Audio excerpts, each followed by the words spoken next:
There are a lot of successful self-taught artists out there.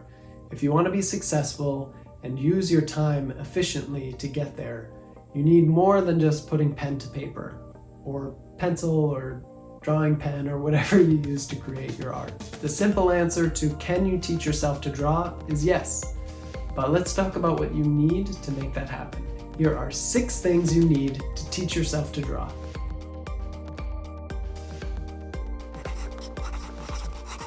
The first thing you're going to need to teach yourself to draw is proof. You want to know that the journey is possible, right? The biggest thing that will probably happen to you as you start to draw is you're going to get frustrated. You are trying to become an artist, so you're trying to learn and get better.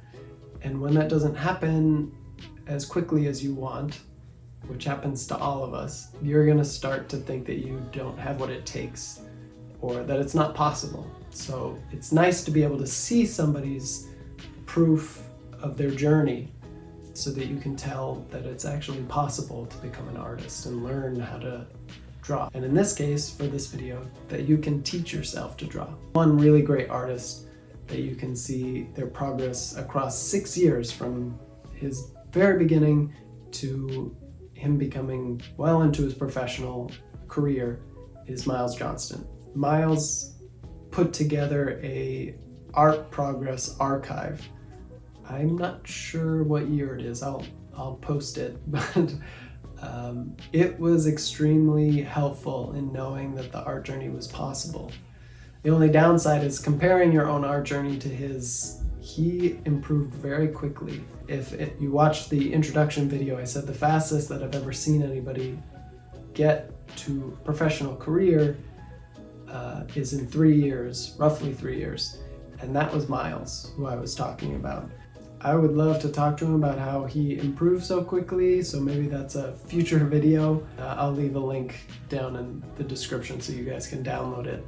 But it's extremely helpful to look at. You can see how he went from year 1 to year 3 to year 6. Just an incredible improvement overall. And it proves to yourself that that journey really is possible. The second thing you're going to need is effort. A lot of people confuse time spent with effort, and those are not two of the same thing. There's that quote that everybody loves using about how you have to put in your 10,000 hours. That has been proven to be a myth. It's not about how much time you put in, but the effort you put in. If someone were to say draw for an hour, but they spent that hour multitasking, checking their phone every few minutes, watching a show while they draw, that's not going to be as effective as somebody who did serious practice, even for 15 minutes, versus someone who worked on an hour but was distracted, right? Effort counts over time. There is a correlation. Obviously, you have to spend a lot of time, but without the effort component, you are largely wasting your time. When you sit down to draw, to teach yourself, you have to actually put in effort. Putting in effort leads us to our next 2 items, which I'm going to do together because they are very related. The first one is building good habits, and the second is to start small. If you're just starting to teach yourself to draw, or maybe you took a little break and you're coming back to it, it's hard to put in the effort. You have to show up and be consistent at your practice, even when it's hard. To be consistent about your practice, you have to make good habits. The reason why I put make good habits and start small together is to make good habits, you need to start small. Think about when you're trying to start a new habit. Say you want to exercise. It usually happens around New Year's, and for the first month of January, there's tons of people at the gym. But by February, most of those new people are gone. And that's because they didn't make good habits. If you try to do too much too soon, your brain is gonna fight you on it. You have to start small and work your way up. Make 1% improvements. I learned a lot about this from James Clear. He has a book called Atomic Habits. Atomic meaning very, very small. Basically, he talks about making those 1% improvements in order to make small gains and prove to yourself that you can show up and do the thing that you want to do. So I actually did it for my exercise and it worked wonders. I did not want to work out. I started at 5 minutes and I worked my way all the way up to 30 minutes. And I'm still trying to improve from there. I'm using that exact same formula for learning how to draw. My threshold for drawing is a lot higher. I'm able to draw for an hour without my brain revolting. But you may need to start lower. Essentially, you want to start small enough so that your brain says, I can do that without any hesitation. You will show up and do that thing that you needed to do. In this case, it's drawing. So if you need to draw for 5 or 10 minutes for yourself to do that, then do that. As you progress and you start proving to yourself that you can show up and do that, you keep making those small increments. So if you started at, say, 15 minutes, you go up to 16, 20, and see if you're able to do that. Eventually, that progress will just start to snowball. So if you're having trouble putting in effort, build good habits and do that by starting small. Item number 5, and possibly the most important one, is to draw from memory.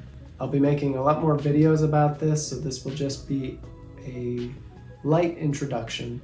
Drawing from memory is hugely important on how quickly and efficiently you can learn. Every memory has a storage or retrieval strength. So when you study something from reference, like maybe you're drawing the figure, when you use that reference, you are increasing that storage strength. If you want to actually recall it from memory, you need to practice drawing that same information from memory. Otherwise, its retrieval strength will stay near 0. You still have it there, but it's impossible to recall the information. It's going to feel really uncomfortable to draw from memory. It's going to be worse than your studies from reference, at least at first, but give yourself an opportunity to try. I promise you will see a big difference in not only your ability to draw whatever subject you're drawing, but also how much faster you are able to learn that subject. The last item I have for you, and certainly not one to forget, is to have fun with your drawing. Even when you build that habit to learn how to draw, you are not going to enjoy every day. Not every day is going to be a good drawing day. You're going to have your bad days, and you're going to need to still show up and be consistent and put in the work. But if you are dreading drawing every day, then clearly something is very wrong.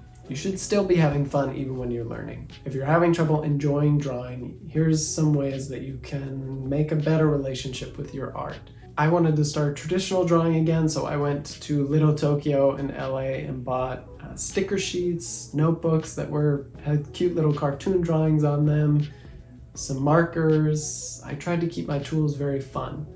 I even bought erasers that looked like little popsicles.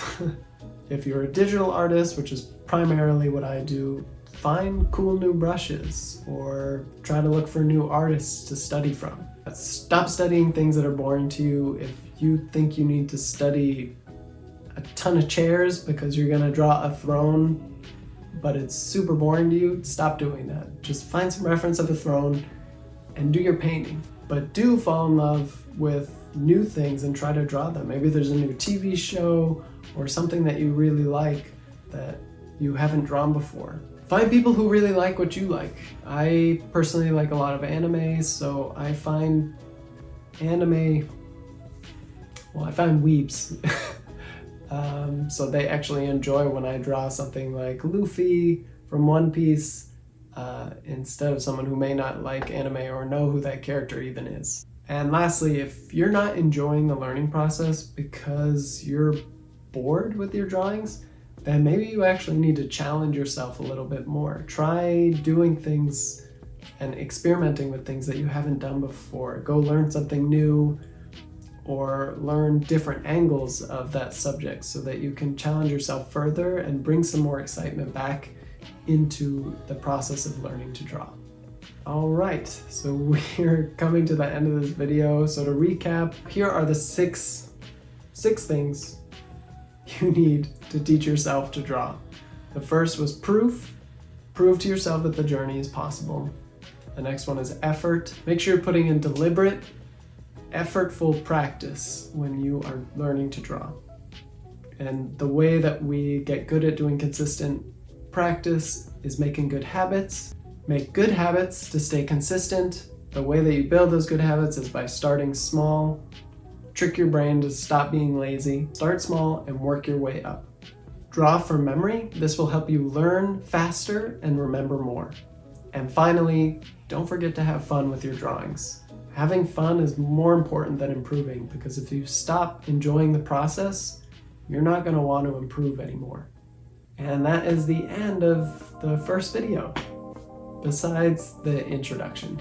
If you like the video, please thumbs up and subscribe. If you are struggling with teaching yourself to draw, please leave a comment and I will try to help. And I will see you guys next week for another video. Bye.